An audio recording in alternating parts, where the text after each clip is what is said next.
అని కాదు, ఒక వ్యవస్థని కాదు, ప్రజాస్వామ్య వ్యవస్థలన్నీ ఏ విధంగా ఇబ్బంది పడ్డాయో, ఏ విధంగా నిర్వీర్యం చేశారో మనం అన్ని చూశాం.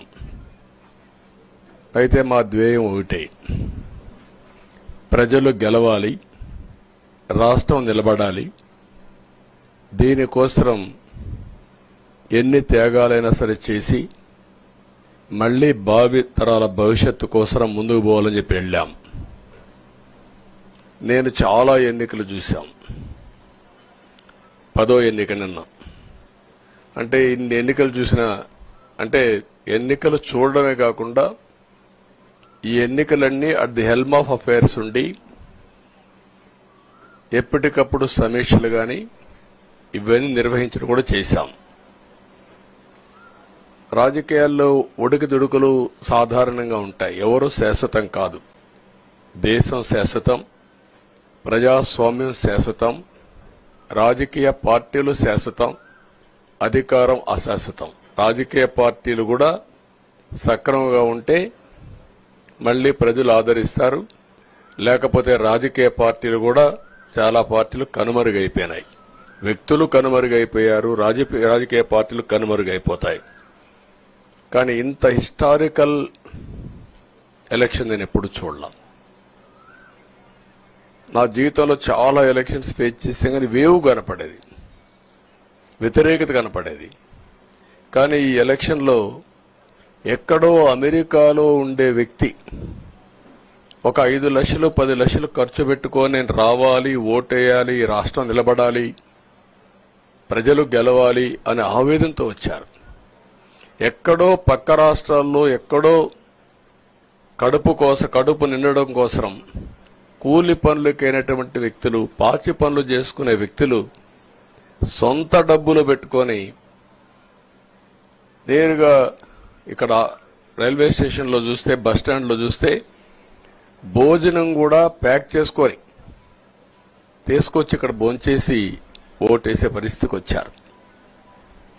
ఈ కమిట్మెంట్ ని ఏ విధంగా వర్ణించాలో నాకైతే అర్థం కాదు. ఏ విధంగా వాళ్ళని అభినందించాలో కూడా అర్థం కాని పరిస్థితి. అనేక ఎన్నికల్లో అనేక అనుభూతులు చూశాం. కానీ మేము అన్ని ఎన్నికల కంటే ఇది ఒక తెలుగుదేశం పార్టీ చరిత్రలో, ఆంధ్రప్రదేశ్ రాష్ట్ర ప్రజల చరిత్రలో సువర్ణాక్షరాలతో లిఖించదగ్గ ఎన్నిక. ఇది ఒక హిస్టారికల్ ఎన్నిక. ఆగస్టు క్రైసిస్ తర్వాత ఎన్టీ రామారావు గారు పార్టీ పెట్టిన తర్వాత 83లో మేము గెలిచాం. అప్పుడు 200 సీట్లు వచ్చాయి. కొత్తగా పార్టీ పెడతానే ఎన్నికలకు వెళ్లి 9 నెలలు అధికారంలోకి వస్తే 200 సీట్లు వచ్చాయి. 94లో మీరు ఒక్కసారి చూస్తే ప్రజా వ్యతిరేకం వల్ల 3 ముఖ్యమంత్రులు మారడం వల్ల ఆ రోజు మీరు ఎన్నికలు చూస్తే దగ్గర అపోజిషన్ పార్టీకి రిక్వైర్డ్ నెంబర్, అంటే అపోజిషన్ లీడర్గా వచ్చే స్టేటస్ రాకుండా వచ్చాయి. అవన్నిటిని వర్పించే విధంగా ఈసారి ఊహించని విధంగా వచ్చింది. అంటే దానికి కారణాలు నేను ఎక్కువ చెప్పక్కర్లేదు, అనుభవించిన ప్రజలకే అర్థమవుతుంది. ఎప్పుడైనా సరే ప్రజాస్వామ్యంలో ప్రాథమిక హక్కు మాట్లాడే స్వేచ్ఛ. ఆ స్వేచ్ఛనే కోల్పోవాల్సి వచ్చింది. అదే కాదు, బ్రతికే స్వేచ్ఛ, ఆస్తులు పెట్టుకునే స్వేచ్ఛ, ఇవన్నీ కోల్పోయే పరిస్థితి వచ్చింది. అందుకే మీరు చూస్తే మొన్న ఎలక్షన్లో సరే ఏ విధంగా మేమందరం కలిశాం అవన్నీ మాకంటే ముందు మీకే తెలుసు. కలిసినప్పుడు ఎవ్రీ ఈవెంట్ ఇవి వేదిక నుంచే ప్రారంభించాం. అక్కడి నుంచి ముందుకెళ్ళాం. ఆ రోజు చెప్పాం, ఈ రోజు ఒకటి చెప్తున్నాం. మా ఆలోచన ప్రజలు గెలవాలి, రాష్ట్రం నిలబడాలి. అంతవరకు సాధించగలిగాం. 55.38% ఓట్లు పడ్డాయి. దీంట్లో తెలుగుదేశానికి 45.60% పడ్డాయి. వైసీపీకి 39.37% పడ్డాయి. ఇది ఊహించినటువంటి, ఒక్కొక్కసారి 95,000 మెజారిటీ. ఒకప్పుడు నేను చార్మినార్ ఎగ్జాంపుల్ చెప్పేవాడిని. చార్మినార్ అంటే అక్కడ ఎంఐఎం కంచుకోట, అక్కడ ఎప్పుడు ఎక్కువ ఓట్లు వచ్చేటివి. ఆ తర్వాత కుప్పం, సిద్దిపేట పోటీ పడేటి రెండో స్థానానికి. అప్పుడు కూడా 70,000, 80,000, 50,000 కాడ ఆగిపోయేవాళ్ళం. ఈసారి 95,000,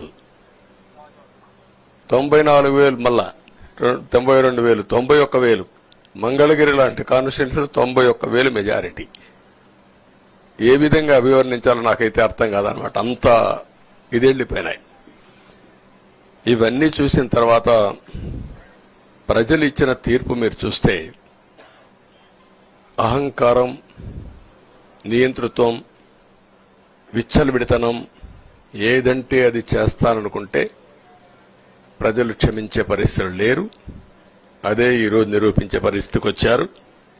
ఒక మాటలో చెప్పాలంటే ఈసారి వీళ్ళు చేసింది గుణపాఠం పాలకులకు కాదు, అవినీతి అహంకారంతో ముందుకు పోయే ఎలాంటి ధ్వంసకారులకైనా ఇదే జరుగుతుందని నిరూపించారు ప్రజలు.